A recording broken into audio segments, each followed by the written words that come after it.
The DoorDash strategy. In 2015, GrubHub owned 70% of the US food delivery market. Uber Eats is launching with billions in backing. Both are fighting over Manhattan, San Fran, Chicago. But in Palo Alto, 4 Stanford students are calling restaurants in Davidson, North Carolina, population of 21,000. Competitors thought they were insane. But Tony Xu had spotted something hiding in plain sight, something the established players had looked at and dismissed. A pattern in the data that looked like nothing, that looked immaterial.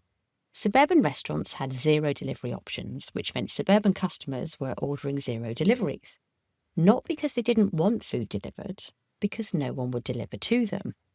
This is what's called the materiality threshold, the point below which established players won't operate because the unit economics don't seem to justify it.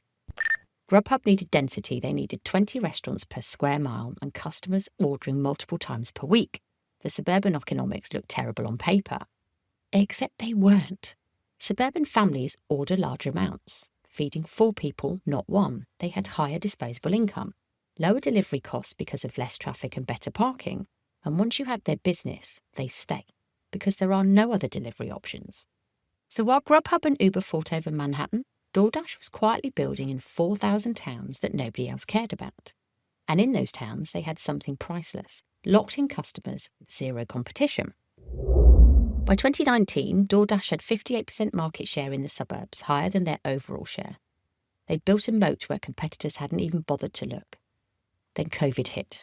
Affluent families fled cities. Remote work exploded. The geographic advantage that Xu had been building for 6 years became the foundation for explosive growth. Revenue more than tripled in 2020. But geographic strategy alone doesn't explain what DoorDash built. The deeper story is how they competed. Most food delivery platforms thought about 2 sides, customers and restaurants. Xu saw 3, customers, restaurants, and Dashers, the drivers. He designed for all 3 from day one. For customers, reliability mattered more than raw speed.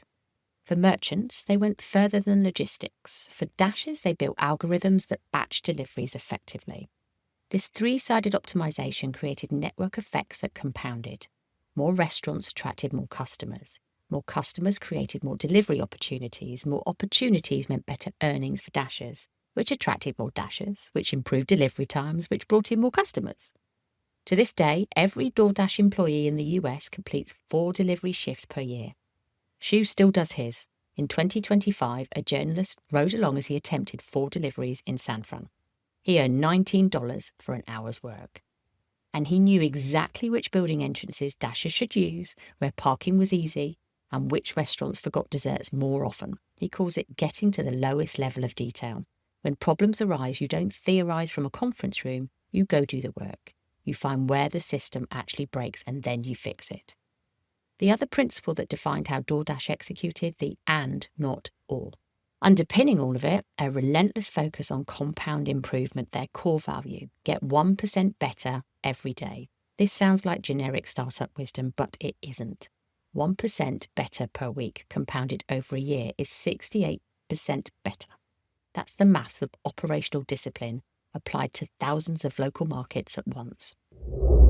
The outcomes speak for themselves. 60% US market share in restaurant delivery, more than double Uber Eats. 7,000 cities across 30 countries. 26 million DashPass subscribers generating predictable recurring revenue. Revenue of $13 billion in 2024, the company's first year of annual profitability. And Xu is still expanding the definition of what DoorDash is. Not a food delivery app, a local logistics platform, the FedEx of local commerce. Restaurants were the beachhead. Groceries, prescriptions, retail, alcohol, anything that needs to move from a local business to a customer, that is the real opportunity. Kroger and Walmart partnerships are live. The advertising business is exceeding $1 billion a year. The Deliveroo acquisition opens the UK and 40 additional countries. The lesson from DoorDash isn't really about food delivery, it's about a pattern that shows up in business again and again. The biggest opportunities often hide below the materiality threshold. They're in the markets that established players have looked at and dismissed. Not because the opportunity isn't real, because it's too small, too spread out, too awkward to serve at their current scale. Strategy, execution, compound improvement, and the discipline to go when nobody else would. This is just a taste of what's inside the Growth Catalyst community, a place built for CEOs and founders to learn, develop, and fulfill their growth mandate and promise. If you're a CEO or founder currently planning, making change, or making big strategic and operational decisions right now, this is the community for you.